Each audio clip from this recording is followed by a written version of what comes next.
Hello, this is Tanzil Ahmed. So আজকে একটি অভিজ্ঞতা শেয়ার করার জন্য এসেছি আপনাদের সাথে। আমরা জানি ডেনমার্কে দুটি ইনটেক, একটি হচ্ছে জানুয়ারি, অন্যটি হচ্ছে সেপ্টেম্বর। সো 2025 জানুয়ারি ইনটেকে যারা আপনারা অ্যাপ্লাই করতে চাচ্ছেন তাদের অলরেডি অ্যাপ্লিকেশন শুরু হয়ে গেছে।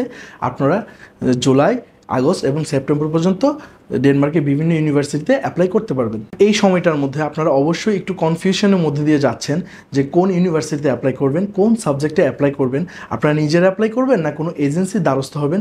এই বিষয়গুলো নিয়ে সবাই এই টাইমে একটু কনফিউশনের মধ্যে থাকে। এই বিষয়টা নিয়ে আমি আজকে কিছু কথা বলবো। তার আগে আমি আমার পরিচয়টা আপনাদেরকে দিয়ে নিচ্ছি। আমি তানজিল আহমেদ, আমার হোম টাউন হচ্ছে ভৈরব কিশোরগঞ্জ। আমি নর্থ সাউথ ইউনিভার্সিটি থেকে আমার অনার্স শেষ করি। আমার মেজর ছিল হিউম্যান রিসোর্স ম্যানেজমেন্ট।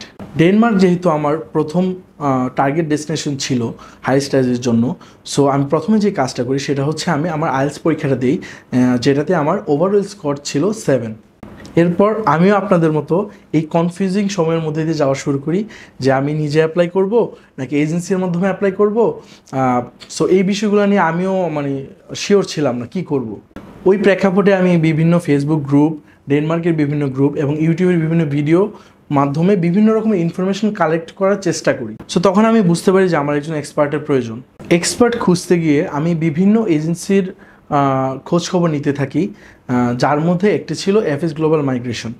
তারপর আমি যেটা করি, আমি তাদের সাথে ফোনে কথা বলি এবং আমি তাদের মহাখালী অফিসে তাদের সাথে দেখা করি এবং দেখা করার পর তাদের সাথে কিছুক্ষণ কথা বলার পর আমি যেটা জানতে পারি যে ডেনমার্কে তাদের একটি নির্দিষ্ট টিম রয়েছে স্টুডেন্টের সাথে কাজ করার জন্য, যারা ইসিটিএস ম্যাচিং থেকে শুরু করে আপনার ভিসা প্রসেসিং, ভার্সিটিতে অ্যাপ্লিকেশন সহ এবং ভিসা হয়ে যাওয়ার পর ডেনমার্কে পৌঁছানোর পর আরও বিভিন্ন রকম সাহায্য করে থাকে।